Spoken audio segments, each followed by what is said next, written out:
मुंबईतल्या वरळीमध्ये 80 वर्षांपेक्षा अधिक जुनं जपानी बुद्ध विहार आहे ते म्हणजे निप्पोन्झान म्योहोजी।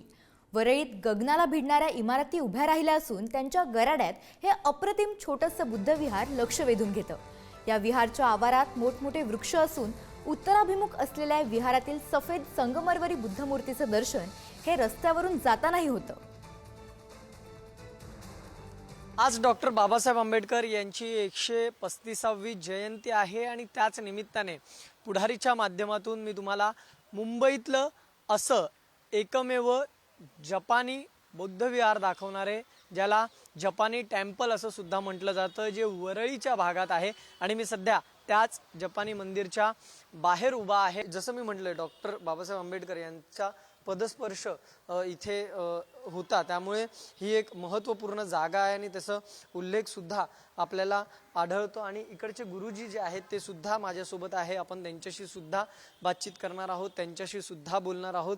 नेमकं त्यांच्याकडे काय आठवणी आहेत, कारण की गेल्या अनेक वर्षांपासून इथे या सगळ्या संदर्भात आपण जर पाहिलं तर माहिती आपल्याला सोशल मीडियाच्या माध्यमातून मिळते किंवा काही जाणकारांकडून मिळते। त्यांच्याकडे काय नेमकी माहिती। गुरुजी, खरं तर इथे डॉक्टर बाबासाहेब आंबेडकर आले होते, ते इथे वास्तव्य होते, त्यांनी भाषण केलं होतं असं म्हटलं जातं। काय माहिती, तुम्ही गेल्या अनेक वर्षांपासून या मंदिरामध्ये आहात, काय सांगाल?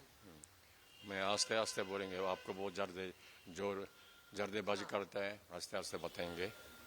ये बिहार 1952 में ये स्थापना हुआ था, बिरला फैमिली ने बनाया। बिरला हिंदू है, फिर भी बुद्धा मंदिर बिहार बना के हमारा गुरुजी को डेडिकेशन किया, बना के दिया। तो बाबा साहब अंडर कंस्ट्रक्शन जो बांधकाम होते थे उसका बीच में से बाबा साहब ने दर्शन के लिए आते थे। खास ये है कि धनंजय कीर के रेफरेंस में 1950 29 सितंबर में बाबा साहब इधर सभा किया, और ये हम फ्यूचर में बुद्ध धर्म को स्वीकार करेंगे करके इधर डेकोरेशन किया, ये उद्घोषणा किया। व्हिडिओ जर्नलिस्ट कविता गिरी, मी धनंजय दळवी, पुढारी न्यूज, मुंबई।